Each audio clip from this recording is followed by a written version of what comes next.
masuk surat dari pemerintah Provinsi Papua yang dia tulis, yo, bangunan-bangunan elektronik itu dapatnya, jadi masyarakat silakan gunakan sebagai rumah pribadi. Ada surat yang dikirim dari pemerintah Provinsi Papua yang secara resmi sesuai dengan aturan Perda di Provinsi Papua.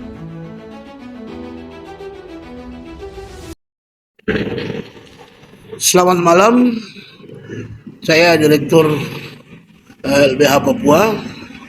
Dalam video kali ini saya akan tanggapi video viral perdebatan antara Kabak Ops Polresta Jayapura dengan Direktur LBH Papua yang sedang viral dan disalahartikan. Pada prinsipnya ada 6 hal yang kami catat menjadi hal yang penting kami klarifikasi sesuai dengan apa yang disampaikan oleh Kabak Ops Polresta Jayapura. Yang pertama berkaitan dengan penggeledahan. Perlu saya tegaskan bahwa berkaitan dengan penggeledahan itu diatur dengan tegas pada pasal 33 nomor 8 tahun 1981. Di dalam situ dengan tegas menyebutkan mekanisme terkait penggeledahan. Yang pertama harus ada izin dari pengadilan negeri, dan yang berikutnya ada pada saat penggeledahan harus disaksikan oleh RT RW yang ada di sekitaran situ. Itu sesuai dengan aturan. Berikutnya berkaitan dengan pernyataan Pak Kabak Ops Polresta Jayapura yang mengatakan bahwa KNPB tidak terdaftar pada Kesbangpol. Yang paling pokok dalam konteks kebebasan berkumpul, berdiskusi dan berserikat itu dengan tegas telah diatur pada pasal 28E ayat 3 Undang-Undang Dasar 1945 dan juga dalam Undang-Undang Nomor 39 Tahun 99 tentang hak asasi manusia. Dan itu menjadi dasar bagi eksistensi organisasi, baik itu KNPB maupun organisasi lainnya. Berkaitan dengan didaftarkan pada Kesbangpol, itu mekanismenya dengan tegas diatur dalam Undang-Undang Nomor 17 Tahun 2013 tentang organisasi kemasyarakatan. Dan undang-undang tersebut itu hanya berlaku bagi organisasi yang terdaftar.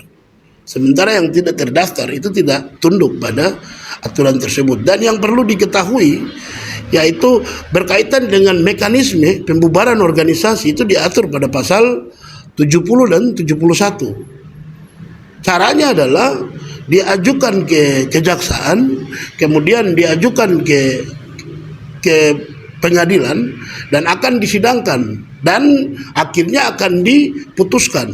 Jadi ada mekanismenya berkaitan dengan pembubaran sebuah organisasi. Sehingga apabila KNPB terdaftar, mekanismenya ada itu. Dan yang perlu diketahui di sini bahwa di dalam Undang-Undang Nomor 17 Tahun 2003 tentang organisasi kemasyarakatan itu tidak mengatur tentang pidana. Sehingga menjadi pertanyaan kemudian apabila dalil organisasi KNPB tidak terdaftar itu menjadi dasar yang digunakan sebagai dalil untuk bebas melakukan tindakan apapun. Itu yang kedua. Yang ketiga berkaitan dengan pernyataan Kabak Ops Polresta Jayapura yang menyampaikan bahwa kami sama-sama orang Papua. Nah, di sini perlu kita pastikan bahwa seorang anggota polisi itu diberikan kewenangan lebih dan juga diberikan perlindungan hukum yang sangat kuat. Kewenangan lebih, apalagi yang punya jabatan, dia diberikan diskresi.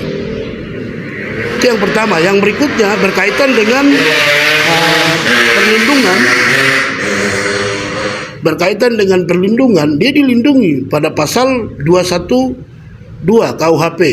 Sehingga apabila ada yang mengganggu seorang anggota polisi dalam melakukan tugasnya, tentunya akan terkena pidana. Dan juga perlu diketahui bahwa ada penghapusan pidana sesuai dengan pasal 50 KUHP bagi seorang anggota polisi yang melakukan tugas. Itu kewenangan yang sangat lebih dan tidak dimiliki oleh orang Papua yang bukan polisi.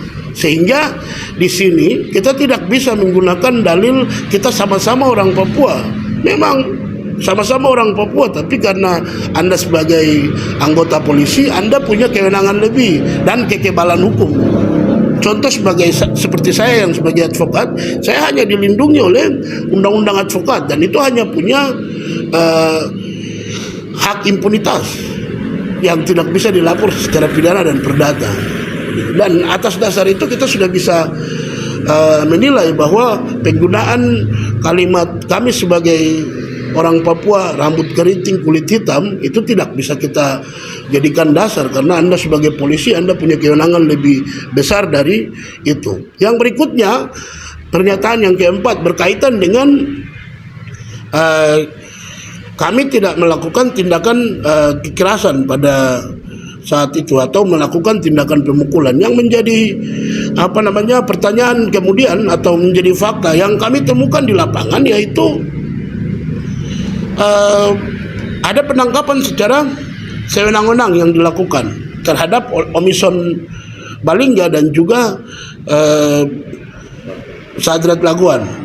Nah, ini menjadi fakta yang kemudian tidak sesuai dengan perintah pasal 17 dan 18 Undang-Undang Nomor 8 Tahun 1981 tentang hukum acara pidana, karena tidak ada surat tugas, tidak ada surat penangkapan dan juga tidak ada salinan surat penangkapan yang kemudian diberikan kepada keluarganya.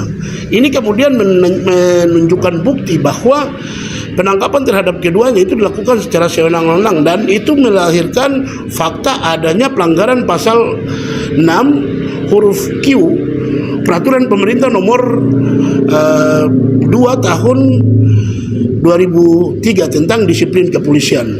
Berikutnya berkaitan dengan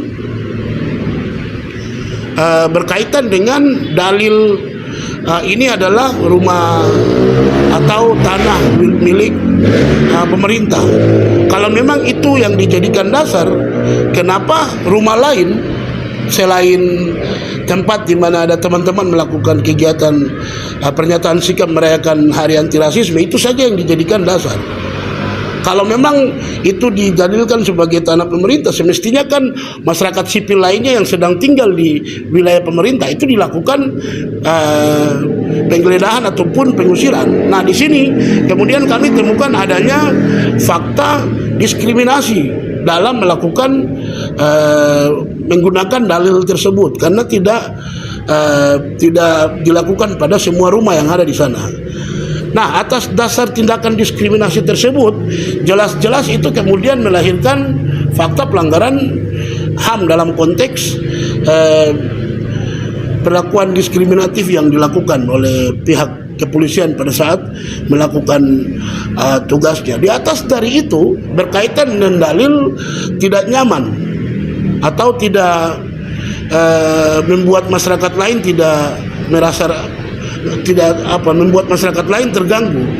Pertanyaan saya satu, kegiatan tersebut itu kan dilakukan di dalam pagar. Masyarakat siapa yang terganggu? Kegiatan tersebut itu dilakukan di dalam pagar Expo. Apakah kemudian itu bisa mengganggu aktivitas jalan raya AB Sentani? Tidak. Terus pertanyaannya, kenapa kemudian pendekatannya menggunakan pendekatan pengendalian huru-hara? Nah, sesuai dengan Peraturan Kapolri Nomor 2 Tahun 2019 tentang pengendalian huru-hara itu dengan tegas menyebutkan apabila kondisinya itu harus kemudian menggunakan pendekatan huru-hara baru dilakukan. Kondisi di dalam lingkungan tersebut itu tidak harus. Jadi atas dasar itu kami temukan fakta di mana penerapan Peraturan Kapolri Nomor 2 Tahun 2019 tentang pengendalian huru-hara itu dilakukan pada situasi yang tidak sesuai. Yang berikutnya berkaitan dengan dalil yang kelima ya, berkaitan dengan dalil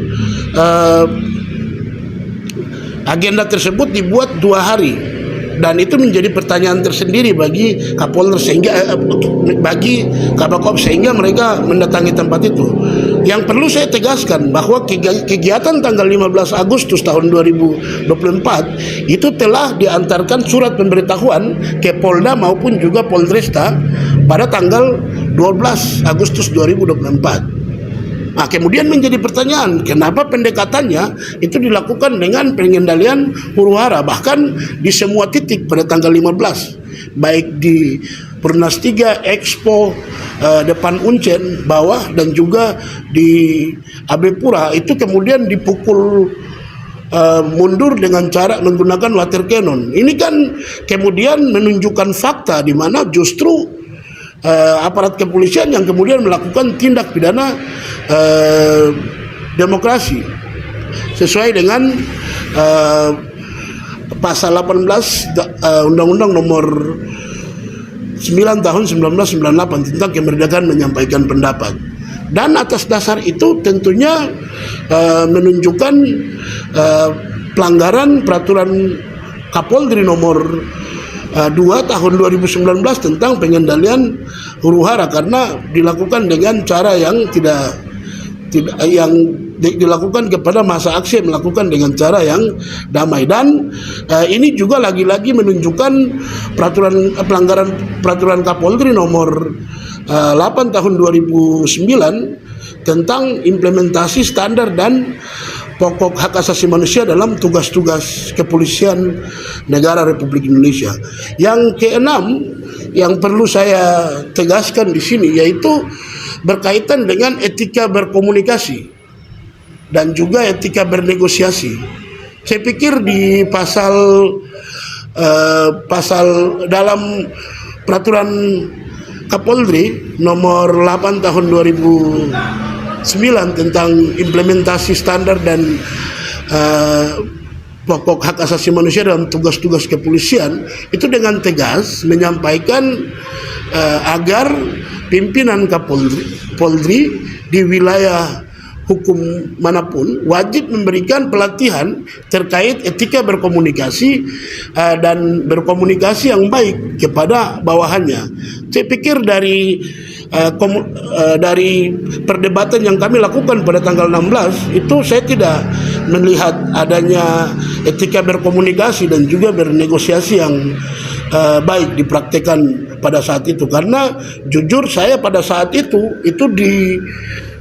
didorong, tindakan didorong ini kan masuk dalam kategori pelanggaran pasal 351 ayat 1 Kitab Undang-Undang Hukum Pidana.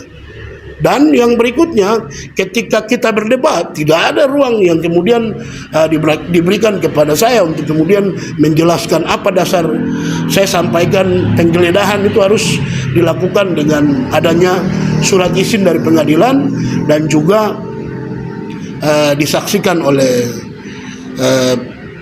RT ataupun pemilik rumah. Ini kemudian yang saya pikir perlu saya sampaikan dalam klarifikasi saya tentang perdebatan antara Kabak Ops Polresta Jayapura dan Direktur LBH Papua yang kemudian disalahartikan. Perlu saya tekankan juga bahwa klarifikasi yang saya sampaikan ini bertujuan untuk memberikan pendidikan hukum kritis yang tepat dan agar masyarakat itu tidak terpengaruh dengan pandangan-pandangan yang tidak sesuai dengan aturan yang berlaku di negara ini. Mungkin itu yang dapat saya sampaikan. Selamat malam, Tuhan memberkati kita semua.